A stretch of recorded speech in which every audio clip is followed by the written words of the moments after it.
tempo, né? Tenho muitíssimas questões que me foram colocadas, algumas repetidas, ou que pelo menos têm a ver com a mesma situação. A primeira pergunta que me colocam é relativamente ao furto e o que diz é a subtração sem violência de cartão não foi salvaguardada pelos artigos 427 e 428 e telegraficamente eu respondo que sim, foi.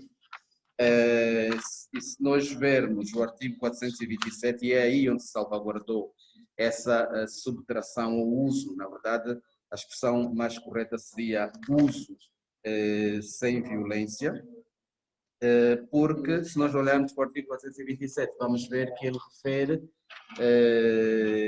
que pode haver esse abuso ou uso do cartão sem que haja violência nenhuma, porque até o proprietário ou o titular do cartão consente no uso do cartão e o que acontece é que, uma vez consentido, a pessoa que devia fazer esse uso faz de forma abusiva, ou seja, utiliza de uma maneira que não era aquela que foi acordada ou que foi esperada que o titular fizesse. Portanto, aí há a possibilidade, sim senhora, de haver uso do cartão sem violência. Depois, pediram-me que se pronunciasse mais tarde sobre a linha G do artigo 393. E esta linha G do artigo 393, portanto, 393 é o furto qualificado e a linha G, uma das circunstâncias qualificativas relativas ao agente, que eu disse que elas podiam ser relativas ao agente ou relativas à coisa subtraída, e relativas ao agente, a linha G diz, portanto, o número 2 diz, as penas estabelecidas no artigo anterior são também agravadas sempre que o agente, e a linha G diz, fizer da prática do furto modo de vida. Portanto, creio que o que estão a pedir é que fizesse um comentário sobre isto, né? Portanto, se pronuncie mais tarde sobre a linha G como agravante. E de facto é uma questão que se coloca, mas aqui é basicamente duas questões a considerar. Para já, para que essa circunstância pudesse ser considerada agravante, por um lado, tínhamos que olhar para uma questão que tem que ver com a pluralidade de crimes, ou seja, não seria aquele crime que está a ser agora analisado para nós aplicarmos já, este ia pressupor, para que nós possamos dizer que há aí que o agente faz disso modo de vida, verificar se na sua ficha ele tinha outros crimes praticados anteriormente, outros crimes de furto, portanto, da mesma natureza, para que, por um lado, pudéssemos começar a desenhar esse conceito de modo de vida. Por outro lado, além da questão da pluralidade de crimes, ver se ele já antes tinha cometido crimes de furtos e, portanto, as vezes que teria cometido antes, também era preciso ver se, porque é isso que o modo de vida supõe, se desses furtos praticados pelo agente, ele consegue efetivamente ter proventos necessários à sua própria vida. Portanto, que é destes furtos, não é, que ele no fundo consegue prover a sua vida, consegue manter-se numa determinada comunidade a prover a sua vida, não é? Obviamente que há aqui muitas discussões relativamente a essa questão do modo de vida, que acaba por ser, na verdade, uma categoria axiológica e neutral, mas o agente, e essa é uma nota que é importante fazer, quando a gente diz que ele tem, portanto, naquela sua atividade, ele tem de ter proventos, para nós dizermos que ele faz disso modo de vida, quer dizer que vive dos proventos do crime de furto, isso não significa que ele tenha que ter exclusivamente como modo de vida a prática de furtos ou a prática de atividades criminosas. Okay? E porquê? Porque até em situação normal, até fora de situações criminosas, as pessoas podem ter como prática, como proventos para o modo de vida, mais do que o emprego, mais do que uma atividade. Os seus proventos podem ser de natureza diversa. Mas aqui o que interessa é que se prove que entre as várias atividades, se é que ele pratica uma outra, entre as várias atividades, esta prática do crime de furtos é também uma das atividades de que ele se socorre para se sustentar, para fazer disso modo de vida. É, na verdade, mais um conceito sociológico do que um conceito dogmático de direito. Isso é que é preciso também dizer aqui. E a outra nota que posso ainda aditar neste comentário sobre o modo de vida é que ele não se confunde com o conceito de habitualidade, embora em alguns aspectos possam se parecer muito. A verdade é que a habitualidade pode se resumir apenas numa forma de conduta reiterada, ponto. Já o modo de vida, ao contrário, temos sempre que associar a ele uma certa ideia de estabilidade, né? Uma ideia de representação de estabilidade ligada ao comportamento do agente e que se traduz em benefício social ou pessoal. Pronto, então, basicamente era isso que nós precisamos considerar para verificar essa circunstância do modo de vida. Por um lado, polaridade de crimes, furtos, não é? E por outro lado, ver se ele faz disso, tem proventos dessa atividade para poder socialmente, social e pessoalmente sobreviver dessa atividade, ou viver dessa atividade. Pergunta 3. Artigo 397, número 2. Gás para a nossa realidade aplica-se ao gás engarrafado ou outro tipo de gás, mas também engarrafado, atento que aqui o gás não é canalizado. Não está nestas condutas. Ok, pronto. O artigo 397, na verdade, é uma conduta prevista a pensar essencialmente no chamado gás canalizado, a expressão que o colega utilizou aqui, na distribuição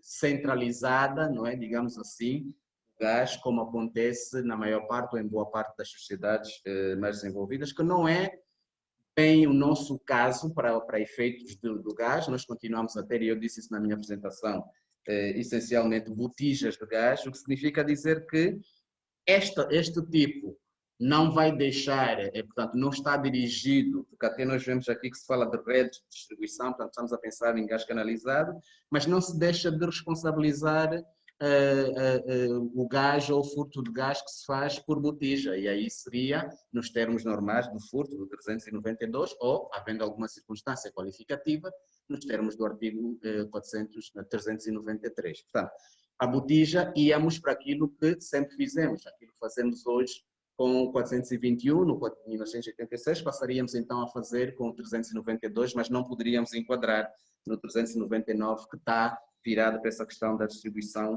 digamos que canalizada ou em série. 4. Furto de veículos passa a ser punido nos termos dos artigos 392 e 93, sim, o furto de veículos, e eu entendo porque é que me fazem essa pergunta,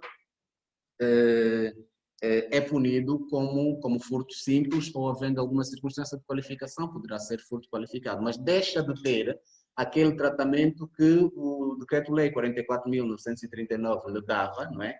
Que era furto de veículos, furto de objetos deixados em veículos, objetos, peças e acessórios deixados em veículos. Não. Portanto, qualquer uma dessas situações, e isso já para fazer uma colagem com outra pergunta que também está aqui, qualquer uma daquelas situações que o 44.939 previa, peças, objetos deixados no veículo, o próprio veículo, será aqui tratado como furto nos termos do 393, portanto, furto simples, ou nos termos do 393, se houver alguma circunstância de qualificação. A única coisa do 44.939 que está aqui tratado à parte é, portanto, o furto de uso, como nós chamávamos, né? O furto de usos que vem previsto do uso de veículo, que vem previsto no artigo 295. Portanto, está correto quando vai para o 392 e 393. Extinção da responsabilidade criminal constante do artigo 399. Pode ser feita em sede de instrução ou apenas em fase judicial? Essa é uma boa questão. Olhando para o 399, a interpretação que faço é que a reparação pode operar-se em qualquer momento antes da decisão em primeira instância. Okay? Isso pode ser operado em qualquer momento antes da decisão em primeira instância, não tenho, pelo menos pela interpretação assim rápida que faço, não tenho dúvidas que sim, na instrução pode efetivamente ser um destes momentos em que, a extinção da responsabilidade portanto, se opera. Isto depois, se calhar, quando começamos a falar do Código de Processo Penal, vamos ver com mais cuidado, mas depois é preciso ver, e eu aqui estou a pensar rapidamente no artigo, creio que 53 do Código de Processo Penal, que é preciso ver depois como é que é tratado essa questão. Vamos dizer, a nível da instrução, eu só posso pensar a nível da instrução na figura do Ministério Público, mas é preciso ir lá ver se o Ministério Público, agora no novo Código de Processo Penal, tem estas competências. O artigo 453 do Código de Processo Penal fala das questões da desistência de queixa e da acusação particular, ou seja, por um lado, desistência de queixa e, por outro lado, da acusação particular. E diz, entre outras coisas, que é preciso, portanto, se haver uma desistência, tem de haver uma homologação dessa desistência. E a homologação dessa desistência é feita pela entidade ou autoridade judiciária que dirigir a fase do processo. Eu entendo que, havendo uma situação de 299, uma das consequências imediatas, se há acordo do interarguido, ofendido, e se há todos aqueles pressupostos que nós tivemos aqui a falar, é haver uma desistência daquela queixa que lá houve. E havendo essa desistência, sendo na fase da instrução preparatória, e de acordo com o artigo 53 do Código de Processo Penal, a homologação a ser feita seria feita pelo magistrado do Ministério Público que dirige a fase de instrução preparatória. E, se acontecer numa fase mais adiantada, em que o processo já está no tribunal, mas antes, sempre antes da decisão final, em primeira instância, essa competência, a autoridade judiciária competente aí seria o juiz. Na eventualidade de o agente furtar veículos com a intenção de passar a exercer sobre eles direitos pertencentes ao proprietário, posteriormente o abandonar, ou ainda furtar o veículo sem propósito de o restituir, será punido nos termos do 392? E nos casos de furtos, peças, objetos ou valores deixados no veículo? Bem, eu creio que eu acabei já por responder a isso, né? Portanto, é a questão do 392 e 393. Uma vez que o agente do crime do artigo 295 somente faz uso para depois restituir o veículo, creio que aquele que furta o veículo e vai de vez sem restituir será punido nos termos do artigo 392. Sim, portanto, estamos a pensar num furto que não é um furto de uso, mas que é um furto em que a pessoa se apropria e ainda que depois o abandono ou faça qualquer coisa, apropriou-se e, portanto, é um furto nos termos do 392. E a punição, que é a outra pergunta que me faz, se não for o 393, então como punir o agente que não restituir o veículo? Não, a resposta é de facto o 392 e a punição vai ser sempre em função do valor do veículo, sendo ele ou valor elevado ou não elevado, ou consideravelmente elevado, como nós tivemos aqui a ver. O sinal do Inês está muito mal, perdeu-se. Por favor, recapitular os crimes de burla 317 e 418. Bom, se calhar a primeira nota a fazer é que parece que o Inês está a gravar o Doutor Montalês de Justiça amanhã e o vídeo está lá e se calhar, pronto, ficou registado, até para não fazer uma recapitulação da diferença entre a burla e a burla qualificada. Está lá, mas só por uma questão de respeito ao colega que colocou a questão. Basicamente, há aqui uma introdução de uma burla nova, que é a burla qualificada, e a burla simples, que é a de 417, portanto, sofre apenas aqui alguns retoques em termos de elementos, e o elemento essencial que insere é o facto de poder já ser uma burla também, pode ser aproveitada por terceiro e não só já pelo agente,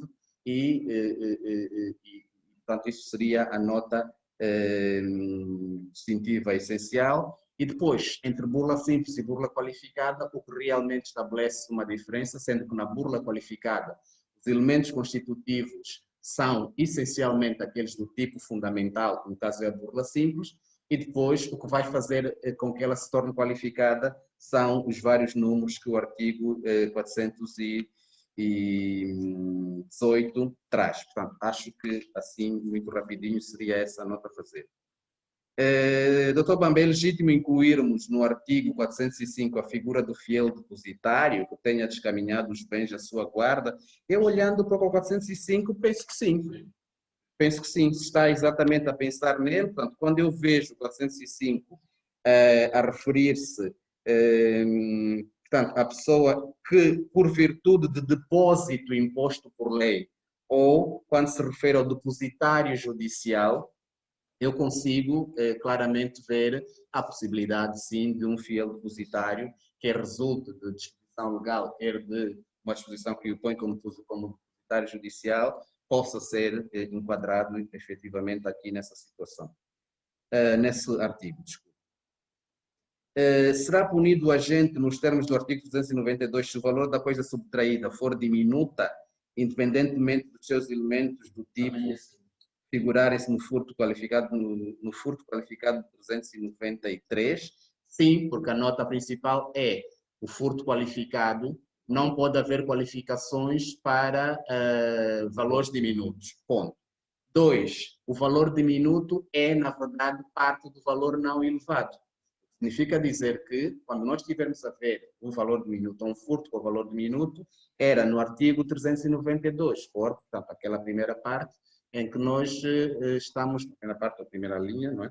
Em que nós estamos a falar do valor não elevado, que ele está contido no valor não elevado. Portanto, sim, a resposta é sim.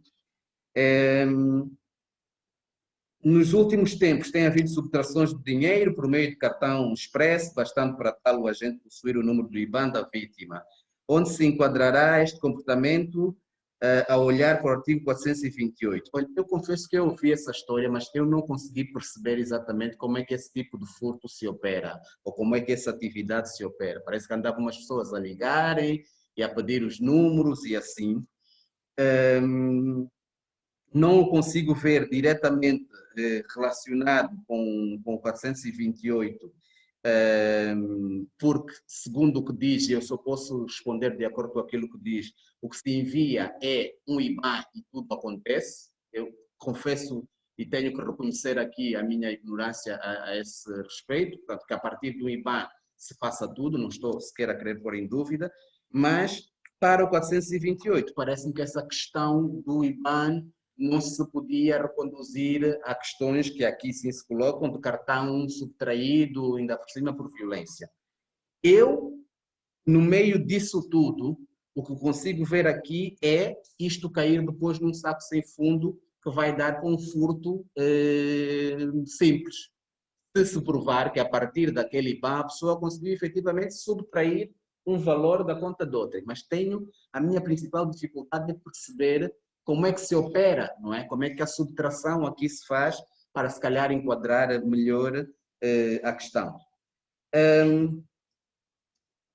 Dr. Bambi, não estaremos a fazer interpretação extensiva, a considerar o valor não elevado ao que não exceder 100 vezes o salário mínimo mais baixo, e devo dizer que essa pergunta é interessante.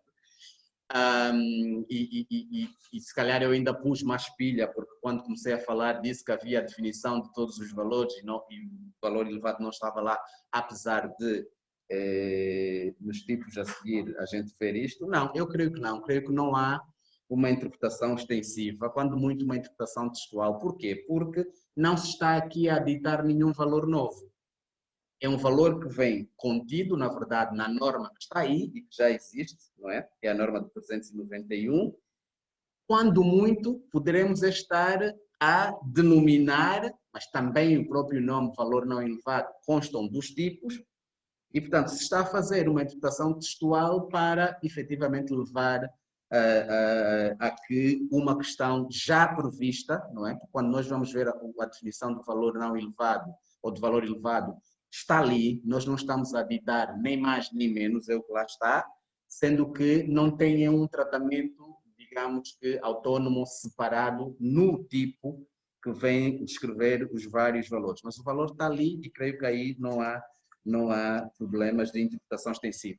Era uma boa questão para depois jurisprudencialmente a gente poder acertar. Eu, de facto, ficaria mais fácil se também tivesse aí incluído no tipo 391 o valor não elevado. concordo plenamente que devia estar, mas daí a termos que fazer a interpretação extensiva, pelo menos não é essa a minha opinião. Última pergunta. Poderemos enquadrar... a minha questão coloca-se em relação ao 427. O 427 é o crime de uso e abuso de cartão de crédito, débito ou garantia. E, portanto, o que pergunta o colega ou a colega é... a minha questão coloca-se em relação ao 427 do CP. Poderemos enquadrar nesta norma a clonagem dos cartões de débito? É muito comum nos nossos tempos com os funcionários bancários. Não, a minha resposta é não. Eu até percebo que se possa querer ir para aí, porque no conceito de uso abusivo podia ser que a gente enquadrasse a clonagem, mas isso fica logo afastado a partir do momento que há um tipo específico que trata da questão da clonagem. Esse tipo específico que trata da questão da clonagem é exatamente o artigo 472, que fala das fraudes nos pagamentos eletrónicos. E diz que quem viciar ou clonar meio de pagamento eletrónico para causar prejuízo a outro, portanto, era aí, nesse tipo, que nós tínhamos que enquadrar e não já no artigo 427. Espero ter respondido às principais questões e qualquer insuficiência, como sempre, eu peço desculpas e mantenho-me à disposição para eventuais contactos próximos. Obrigado.